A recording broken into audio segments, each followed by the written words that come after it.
મહાભારત એક ગજબનો ગ્રંથ છે. જુદા જુદા પ્રતીકો આપી અને માનવજાતને એજ્યુકેટ કરવા માટે એ જે પદ્ધતિ વાપરે છે એ લાજવાબ છે. માનવ મનની અંદર જે વૃત્તિઓ છે એ જ ખરા અર્થમાં યુદ્ધનું કારણ બનતી હોય છે.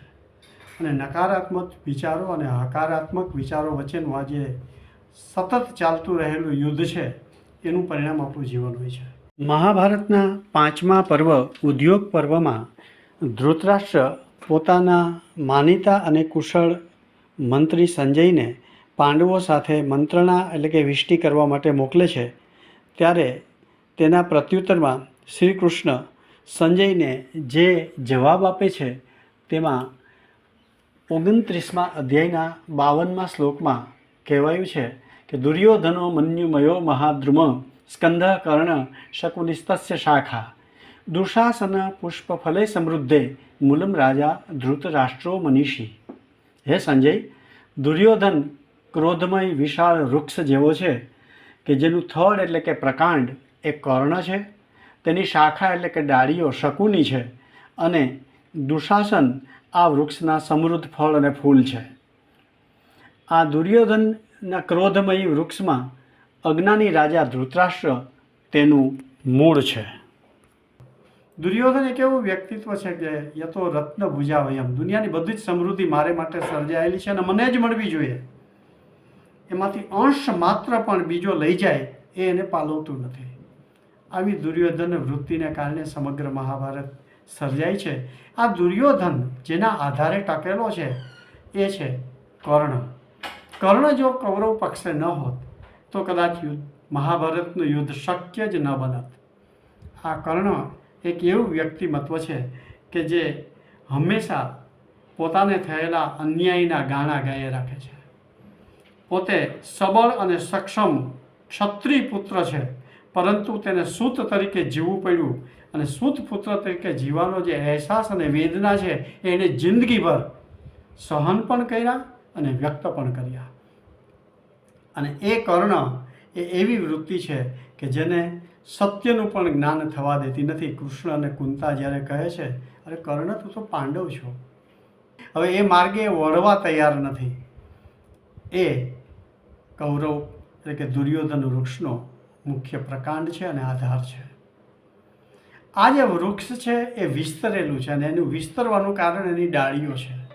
અને એ ડાળીઓ, એ જે વિસ્તૃત થયેલી ડાળીઓ છે એ શકુની છે. શકુની તસ્ય શાખા, શકુની એ આ વૃક્ષની ડાળીઓ છે. એ પ્રસરે છે, એ વધે છે, એ નવી નવી પોતાની ક્ષિતિજો વિસ્તારતું રહે છે.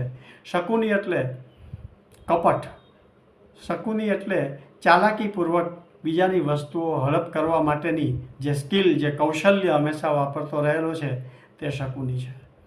પોતાની મહેનતથી, પોતાના આત્મવિશ્વાસથી કે પોતાની શક્તિ અને ગૌરવથી આ વસ્તુઓ પ્રાપ્ત કરવાની જ્યારે માણસ શક્તિ ખોઈ બેસે છે, સૂઝ ખોઈ બેસે છે, પછી કોઈ પણ ભોગે, કોઈ પણ માર્ગ અખત્યાર કરી અને એ મેળવી લેવાની અને એની ઉપર આધિપત્ય ભોગવવાની વ્યવસ્થા શકુની કરે છે.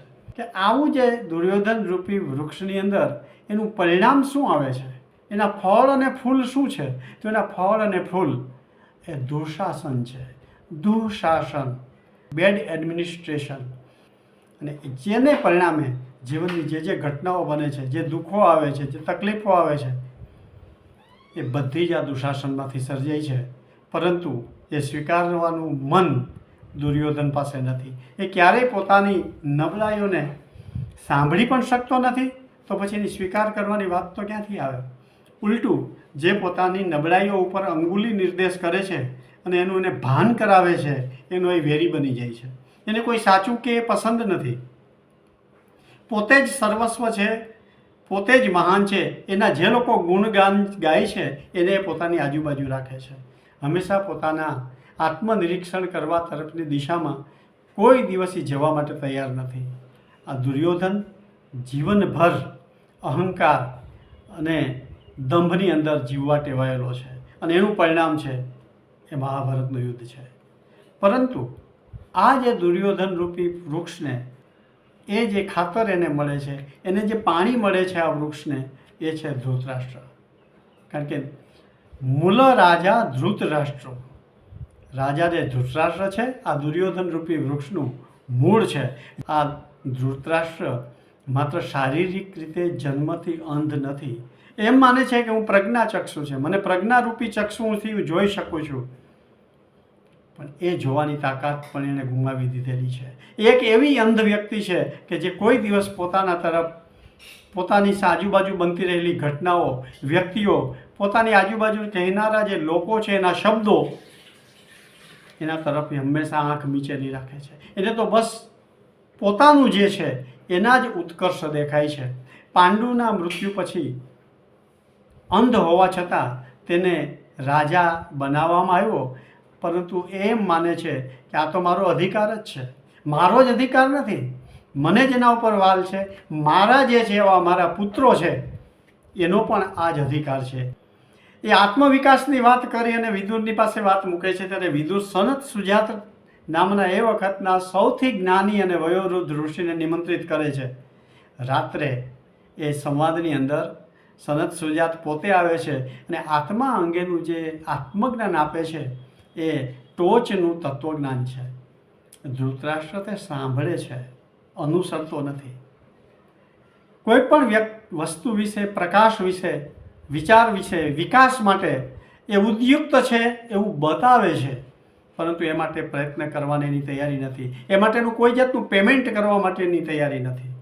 આવો ધૃતરાષ્ટ્ર જ્યાં હોય ત્યાં એની શાખાઓમાં અને એ વૃક્ષની અંદર હંમેશા દુઃશાસન, પછી આત્મનું શાસન હોય કે રાજ્ય શાસન હોય, એ બેડ એટલે કે ખરાબ જ હોવાનું છે. રૂપી વૃક્ષની અંદર દુઃશાસન, બેડ ઇનડિસિપ્લિન, એને જ હંમેશા અનુમોદન આપેલું છે. જીવનની પ્રત્યેક રહેણી કહેણીની અંદર આપણને ઇનડિસિપ્લિનનું સેવન કરવું ખૂબ ગમે છે, એમાં આપણને કમ્ફર્ટ લાગે છે. મનની અંદર વ્યાપેલું આ જે દુર્યોધન રૂપી વૃક્ષ છે એના અંગ ઉપાંગ અને જો સમજી શકીએ અને એને પોષણ આપનાર મૂળ તરફ જો આપણે થોડુંક ધ્યાન આપતા થઈએ તો શક્ય છે આપણા મનના મહાભારતમાં પણ આપણા કૌરવો ક્યારેય પણ જીતે નહીં અને પાંડવોની જીત થાય. અસ્તુ.